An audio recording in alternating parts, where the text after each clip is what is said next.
ভাবি, আপনারা যেমনি করে কইছি অমনি করে বিক্রি করতে পারবেন তো? হ পারমো, আমারে পারতে ভয় পাইও না, এবার তোমারে স্বাবলম্বী কইরাই ছাড়ো। আপনি কোনো চিন্তা করবেন না, আপনার পাশে কেউ না থাকলেও আমরা আপনার পাশে অবশ্যই আছি। কারো তোমার ক্ষতি করতে দিবি না। মেয়েদের জুয়েলারি, বাহ নাইস। বাট এগুলো এখানে কেন? আমি বিক্রি করবো। আপনি এসব বিক্রি করবেন? এছাড়া ভাবি চলার মতন তো আর কোনো রাস্তা নেই। হ্যাঁ, মামার কাছ থেকে সব শুনেছি। আমি কি আপনাকে কোনোভাবে হেল্প করতে পারি? আমার লেগে দোয়া করেন, তাইলে হইব। মানুষ জীবনের জন্য এত কষ্ট করতে পারে, ওনাকে না দেখলে বুঝতেই পারতাম না। ভাবি অনেক দুঃখী মানুষ, ভাবির এই দুনিয়াতে কেউ নেই। এই যে আপনারা আছেন, মামা আছে, আর বিশেষ কোনো হেল্প লাগলে তো আমি আছি। পোলাটা অনেক ভালো মনে হয়, তাই না? ভালো তো হইবই, রহিম কাকার ভাই দিন।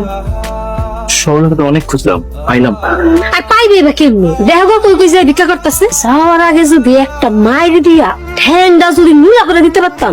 এই লাগবো নাকি চুড়ি, কসমেটিক্স, লেস ফিতা? এই সরলা, এদিকে এদিকে এদিকে। তুই ফেরি করতেছস? তুই ফেরি করতেছস, টাকা পাইলি কই? দোকান চুরি হয়েছে বইলা শেষ হয়ে যাবো? আমার জামাই চুরি করে রে। যে চুরি করুক, আমি কিন্তু ভালো আছি। এত কিছুর পরে তোর মুখে হাসি আই করতিকা। যে হাসতে জানে সে শত কষ্টের মধ্যেও হাসতে পারে। কিছু মুখ দেখাইলা। সরলা, আর কোনো ভয় নাই, যা যা বেচা কিনা শুরু কর। আর শোন, একটু শক্ত হ, এত সহজ সরল হয়ে থাকিস না। কেউ কোনো বিরক্ত করলে আমার দিবি। আচ্ছা বাবা। এই চুড়ি লাগবো, কসমেটিক্স, লেস ফিতা?